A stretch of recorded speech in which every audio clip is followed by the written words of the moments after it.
my name is Yusuf Karimjee. I'm the chairman of the Karimjee Jivanjee Foundation, which has been and is currently based in Dar es Salaam in Tanzania. So the foundation essentially it's the philanthropic arm, it's the charitable arm of the Karimjee Group, which is a family-owned business managed by my family, founded in 1825. So we are just under 200 years old. Actually, we'll be celebrating 200-year anniversary in 2025. So we have a very strong footprint in Tanzania, but also East Africa. Have very strong links also in Mombasa with charitable trusts and across the region. So essentially, since they arrived in originally Zanzibar in 1825, they've been carrying out charitable work in local communities across Tanzania and across the region. So that's 7 generations that we, as a Karimjee Foundation, has supported causes and organizations. And we pride ourselves that we share similar values and similar mission to us. The foundation itself was officially registered in around 13 years ago. So it was an amalgamation of a number of charitable trusts which came together as one and was officially called the Karimjee Jivanjee Foundation 13 years ago. So this year is our 13th anniversary of the official registration of the Karimjee Jivanjee Foundation. And the foundation, we were very fortunate for it to be officially registered by the previous president in Tanzania, Honorable Jakaya Kikwete. So that's a little bit of background about the foundation and the Karimjee family business.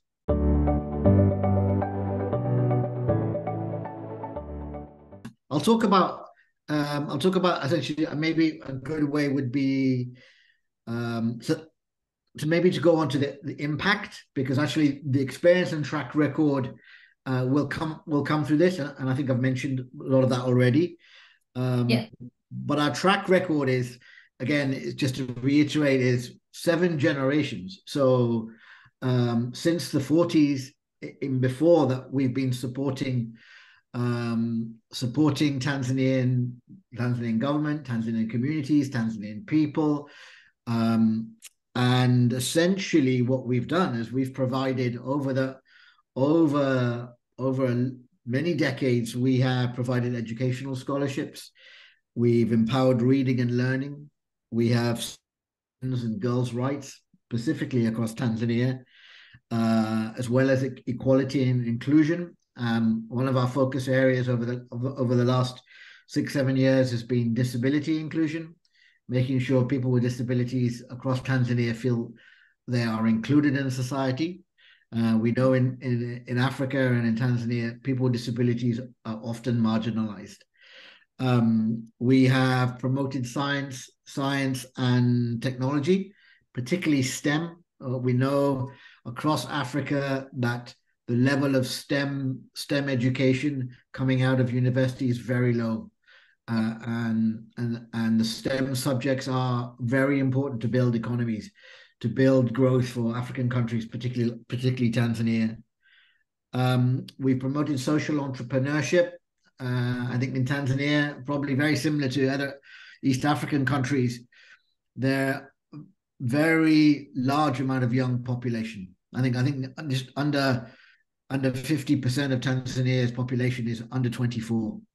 So young people, they have big challenges in education, and those who do get an education and those who don't get an education, when they enter the job market, potentially in Tanzania, every year, 1 million young people come into the job market every year.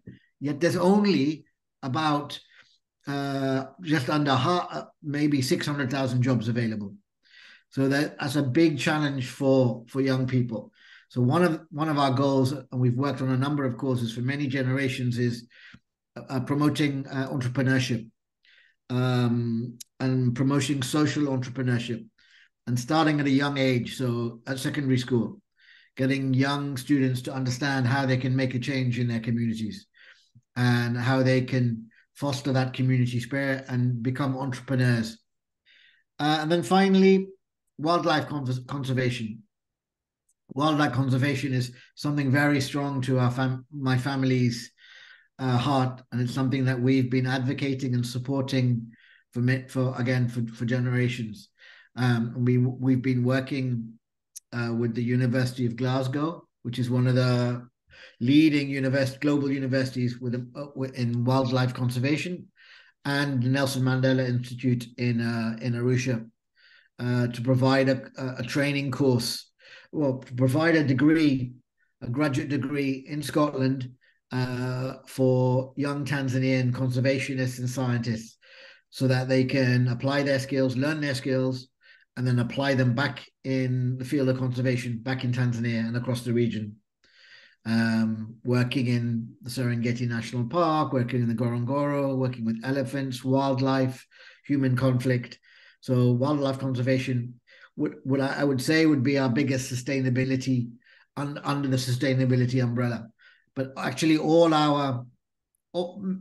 many of our causes that we support, the student projects about social entrepreneurship, most of them are about sustainability, as is our support of Young Scientists Tanzania, which comes under science and technology.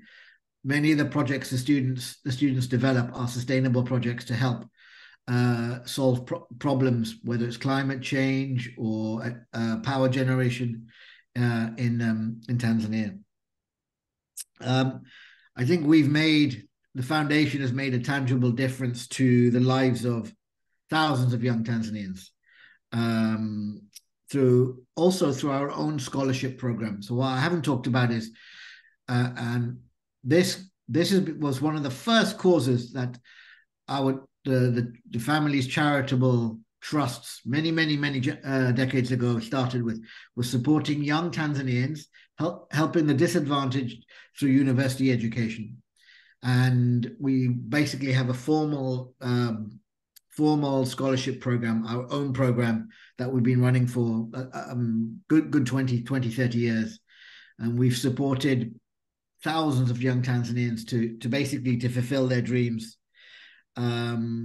And these include prime ministers, ministers, Tanzanian women who now hold very senior positions in the UN, in the World Bank, CEOs of major hospitals in Tanzania. So yes, and we also support, like I said, we support a lot of education. Our focus historically was focusing on education, because we realized that education of Tanzanians was the best way to improve Tanzania. But over the last 5-6 years, we've diversified out of education. But education will always be, I think, will be our core.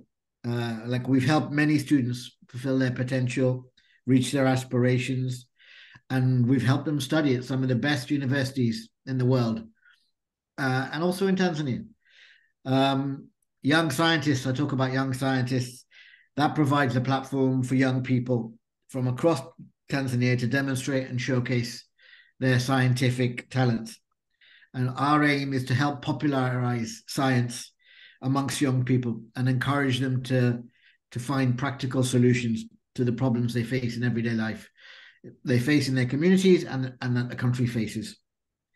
Another example would be, we work with Read International, which is an education NGO based in Dar es Salaam, and we help young Tanzanians get access to educational resources. There's a big lack of resources and textbooks in Tanzanian schools. Tanzanian schools and teachers, they don't have textbooks. They don't have materials. So our support of Read helps students to learn, fulfill their potential, and improve their employment prospects when they come into the job market. We have provided support to read over the last 5 years, particularly as focused on refurbishing around 100 libraries and across 21 regions in Tanzania, with over 1.5 million books. So Read is a good example of our impact. Yeah, I think that those are just some of the examples of our impact.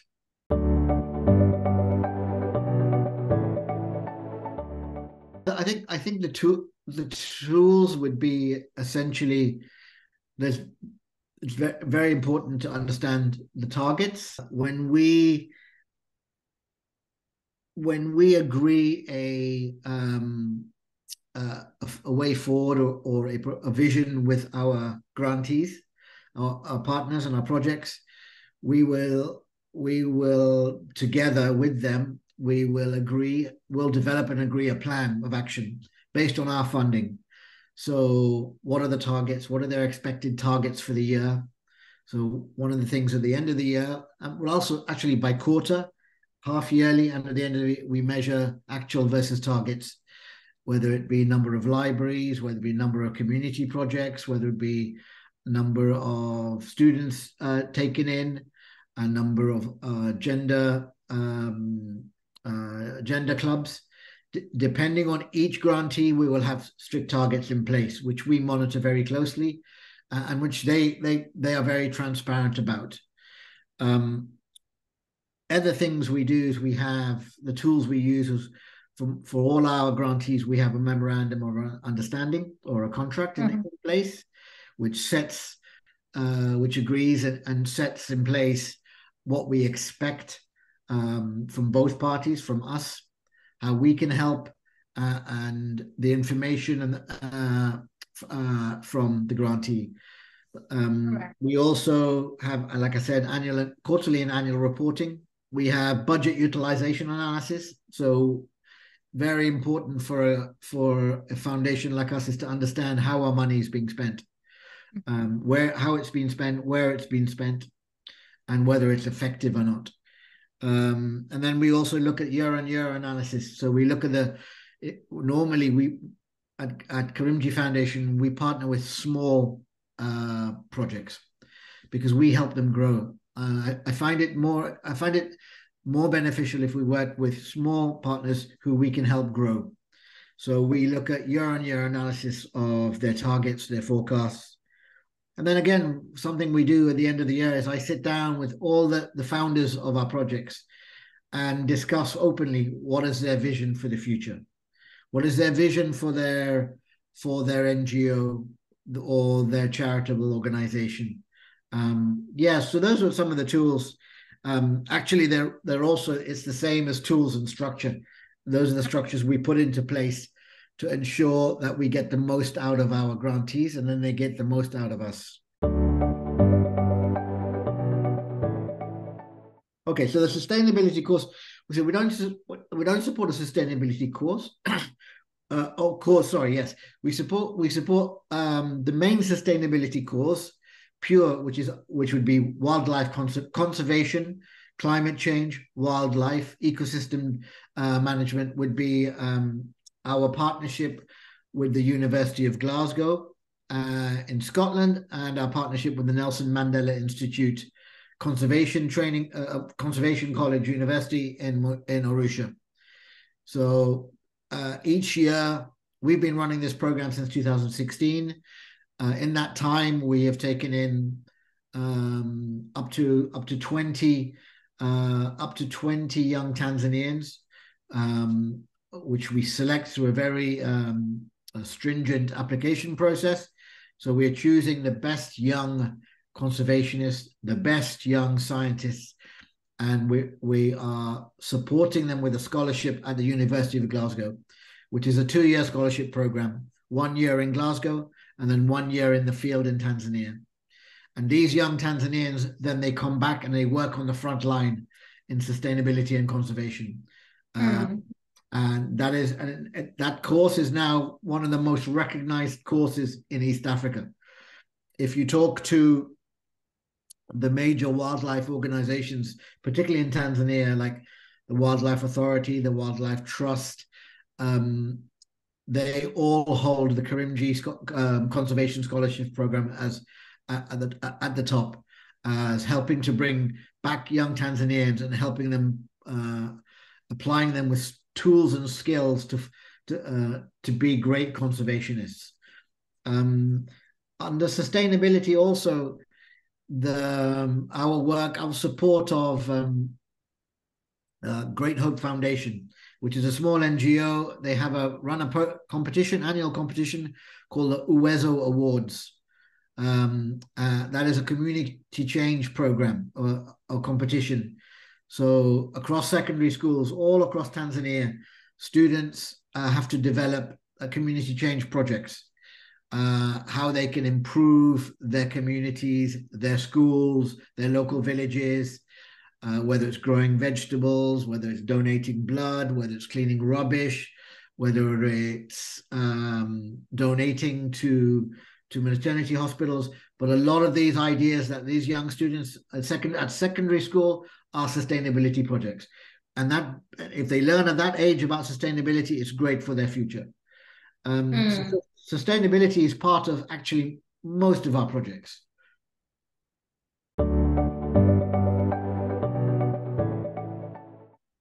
Okay, so our vision is very clear, and we actually our vision is very widely recognized and acknowledged. So our vision is to develop the next generation of leaders, the change makers and innovators that have the potential to change Tanzania and the world.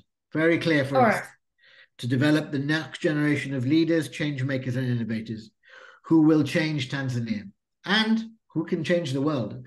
Why not? Why restrict our young talent in Tanzania and let them fulfill their aspiration on a global basis? We also have a mission, and our mission is basically we're committed to creating a bright future for young Tanzanians. And the way we do it is through education and through empowerment.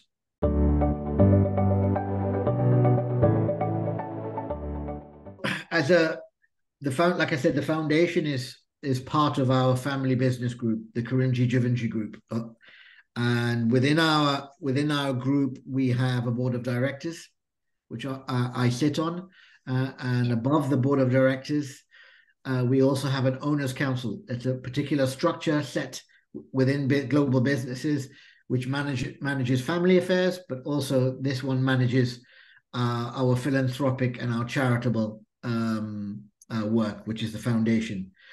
So we will all, between those two structures, they ensure that will always be strong succession in the actual foundation. And I'll give you an example. The foundation was originally run by my late father and then passed on to me. And inshallah, I will run for it as long as I can. But I'll ensure that when it comes a time that it will be kept within family hands. Yes, we have a constitution, is the answer. We have a constitution as a business group, not as a foundation, because there's not a requirement to have the foundation has a constitution, but we have a constitution as our family business or as a family. And in that constitution does include our focus and our dedication to charitable work.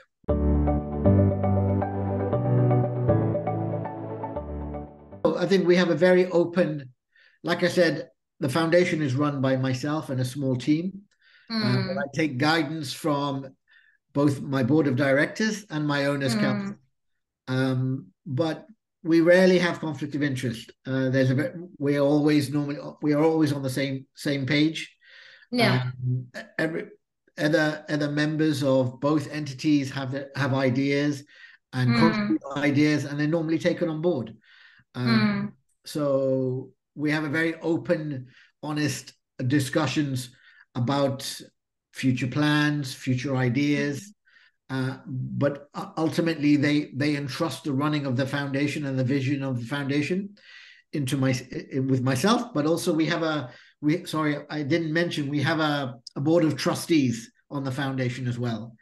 And they include some other family members in Tanzania, as well as one non-family member. So as a team, we also discuss the future, and there is very rarely conflict of interest in that, because we all understand the goal of the foundation.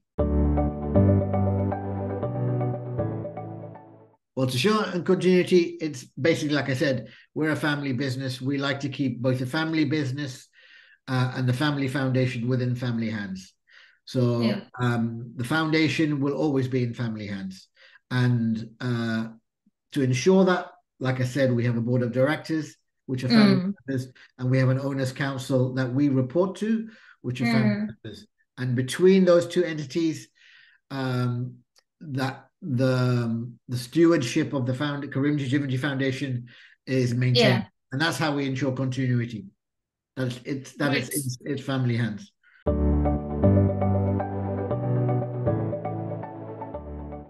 Well, it's very difficult to pinpoint one. We've had many.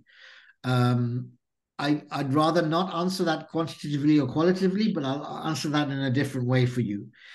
Like if I was asked what is our most outstanding achievement, I'd say is the fact that my family have been carrying out charitable work in Tanzania for nearly 200 years. That is the achievement. To be able to say now, and you talked about succession. Yeah. Maybe for me to be able to say, maybe in 25 years, I'll be able to say to my son or my children that we've been doing charitable work in Tanzania and across East Africa for 220 years. I think that is an incredible achievement. We've been doing it for a long time, and we're still around. I think the other outstanding achievement is we've really invested in education in Tanzania, and I genuinely think that we've helped to enhance the economic development in Tanzania, and we have helped provide solutions for Tanzania's long-term challenges, and particularly education. Another massive achievement is, again, I can't pinpoint one, is that we've helped thousands of Tanzanians purity, thousands of young Tanzanians. We've helped them to follow their dreams and aspirations. When I think of that, that gives me great pride. An achievement is that we are widely recognized. We're a small foundation with a big impact, with a big heart. And we have although we're a small foundation, we have a great history, and we're widely recognized. And I think an achievement would be also the recognition that you gave us last year with the award. So, which was, again, it was a great honor to receive that. That's a good question. So, and it's something that we think about a lot, and the foundation is something I think about a lot. And I break it down into three elements. Number one is a legacy about that we transform lives. So it's very important for me that the foundation continues to change lives of the numerous beneficiaries that we support. And those we support, they go on to change the lives of others. So we support our grantees, and they support the people they look after and they care for. Yeah.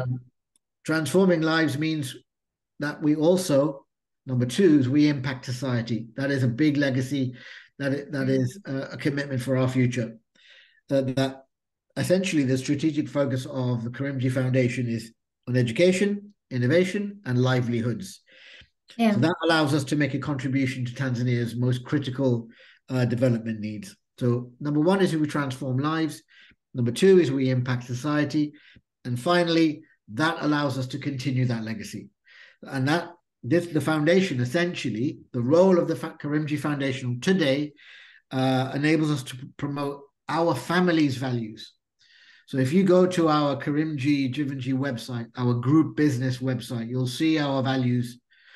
Our values are honesty, integrity, entrepreneurial skills, and trust. And the foundation is part of that. It helps to ensure that our values and our legacy carry on and are built from the previous 7 generations. Most important lesson to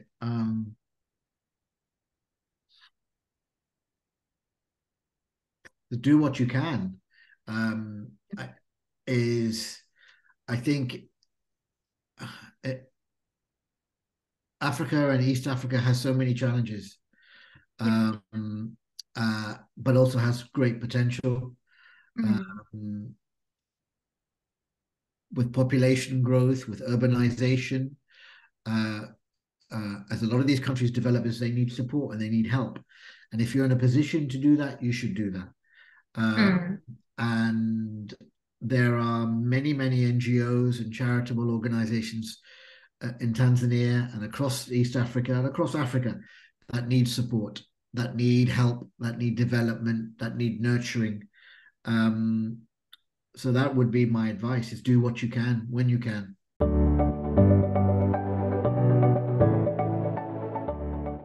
There are a number of challenges across East Africa.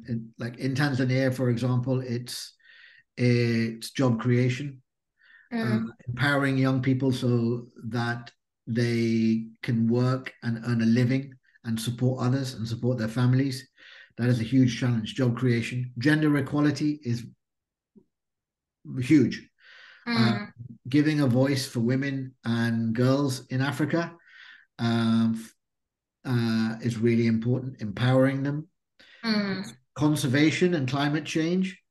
Tanzania and East Africa, we are so fortunate to have some of the greatest wildlife, biodiversity, and ecologies in the world that we need to look. It's our duty to look after them as best they can. I would say those are the 3 big challenges that we owe a duty to support and develop.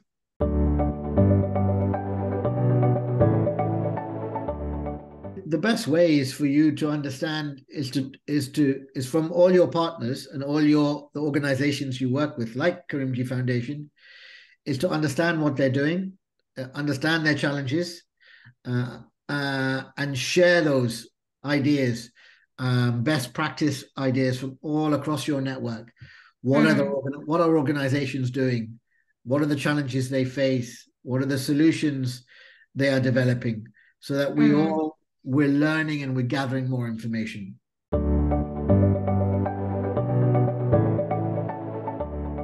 One of the great examples is our work with Great Hope Foundation, the Owezo Awards. My answer is start young, and is to help young kids understand the benefit and the power of giving. And the Owezo Awards is a great example, because these are 14, 15, 16-year-old secondary school students. And we're encouraging them at that age to understand and learn about giving, about doing things from their community. It's a competition, yes, but we're encouraging them, and we're building an idea in them about giving and donation and charity and support, that hopefully that they take through their lives as they grow and as they mature. Thank you very much. It was wonderful talking to you.